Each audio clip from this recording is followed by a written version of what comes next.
kaka moya bandeko. Yango ba camarade yango bazotindelaka biso ba demande mi na ba Facebook mikolo baza ndeni. Eloba nango maamolopo.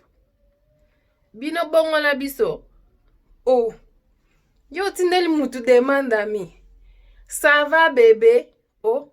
Yo rekoti na Facebook omoni biso lati ba cache couche. Omoni penanga na lati cache couche. Oh ça va chérie. Oh. Ndeko omoni kombo na ngate na profil. Na profile nango pe no moni kombo na ngate. O tindela nga photo Oh. Donc yo tindengo tindeli mutu demande mi. Omoni photo na ye penza te. Oya msusu oza na chekuneza ya yote. Oh bongo tindeli nga demande mi po ani bandeko. So eza ya ngate. Falo tika na yo kaka te. En tout cas bino bongo na biso. Ta baje wana te. Baje wana te penza. Bato o balingaka Kelly bokena ko s'abonner na Kelly Joyce TV. Ba o bolingaka biso, ba o bolinga mwana bino leki na bino ya na bino. Mama pona ba msusu bokena ko s'abonner na Kelly Joyce TV. Nzambe penza akozanga kopambola bino te.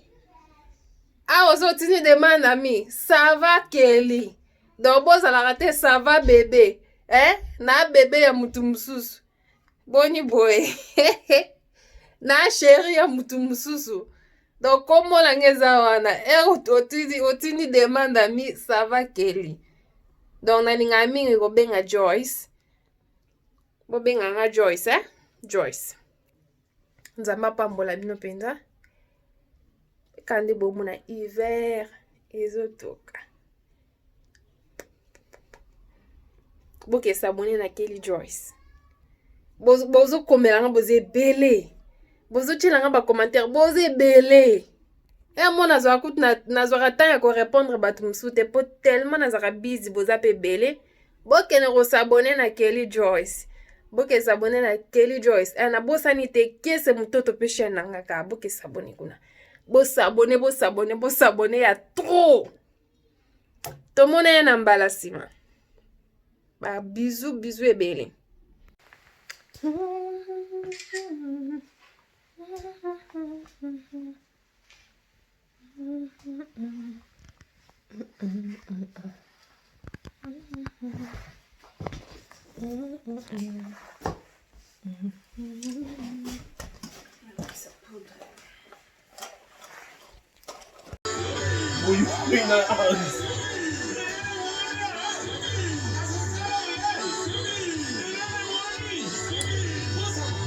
Elle a cueilli, hein? A cueilli, hein?